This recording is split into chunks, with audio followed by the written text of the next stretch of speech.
আউযুবিল্লাহি মিনাশ শাইতানির রাজিম। বিসমিল্লাহির রহমানির রহিম। সম্মানিত ঢাকা ৯ আসনের আমার প্রাণপ্রিয় ভাই বোনেরা, আসসালামু আলাইকুম ওয়া রাহমাতুল্লাহ। আজকে আমরা ঢাকা ৯ আসনের বাসাবো খেলার মাঠের পাশে অবস্থান করতেছি। এখানে আমার অনেক সম্মানিত ভাইরা উপস্থিত আছেন।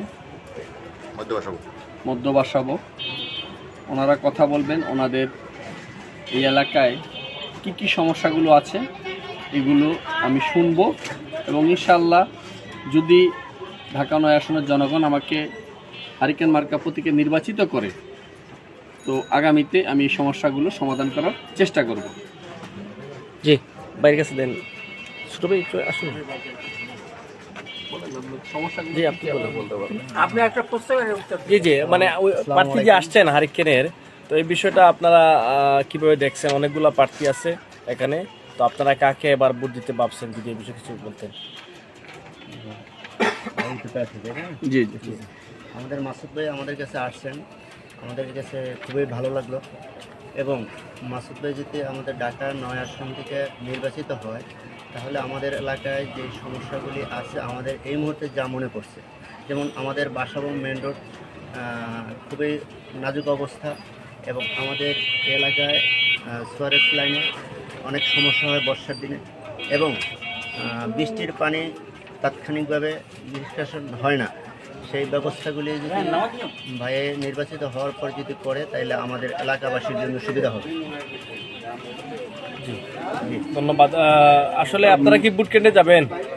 হ্যাঁ, ইনশাল্লাহ। এবারের ভোটে উৎসাহ উদ্দীপনা কেমন দেখতে পাচ্ছেন? ইনশাল্লাহ আমার কাছে মনে হয় বেশ ভালো। ধন্যবাদ। আপনি কিছু বলুন। আর এই একটাই হবে। আপনি জি, আমি ভাইয়ের কথা শুনলাম যে উনি শুধু অল্প একটু সমস্যার কথা বলেছেন, যে সেটা হলো সুয়ারেজ লাইনের সমস্যা।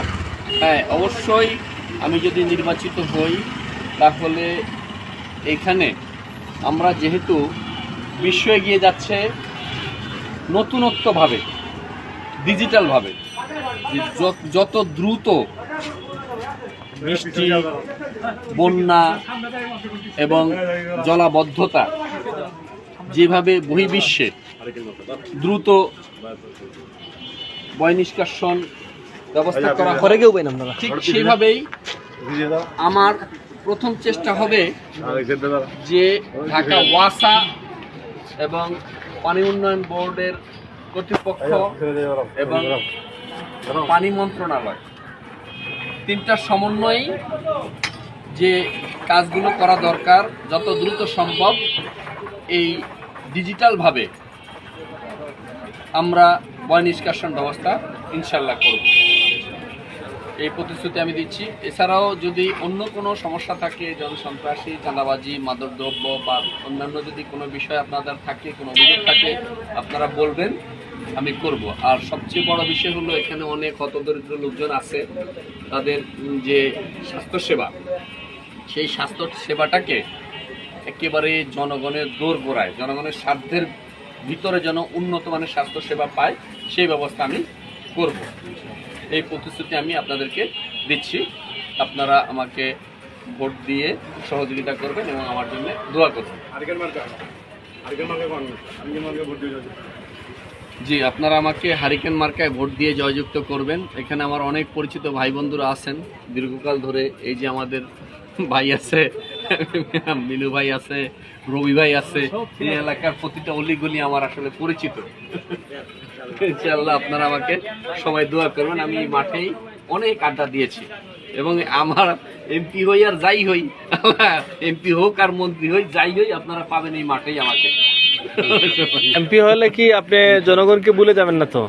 দেখেন, আমি রাজনীতি করি জনগণের জন্য। আমার 91 সাল থেকে আমি জনগণের কল্যাণেই রাজনীতি করি, এবং 2014 সনে বিনা প্রতিদ্বন্দ্বিতা 154 জন এমপি হয়েছে, আপনারা জানেন। তখন আমার কিন্তু এমপি হওয়ার বিগ অফার ছিল। আমি সেটা না করে জনগণের যে ম্যান্ডেট, সেই ম্যান্ডেটের প্রতি সম্মান দেখিয়ে আমার আদর্শ আমি বিক্রি করিনি। আমি 2014 সনে ভুয়া ভোটের এমপি হই নাই। আমার শক্তি হলো আল্লাহ, আমার শক্তি হলো দেশের জনগণ। আমি কাজ করি দেশের মাটি মানুষের জন্য।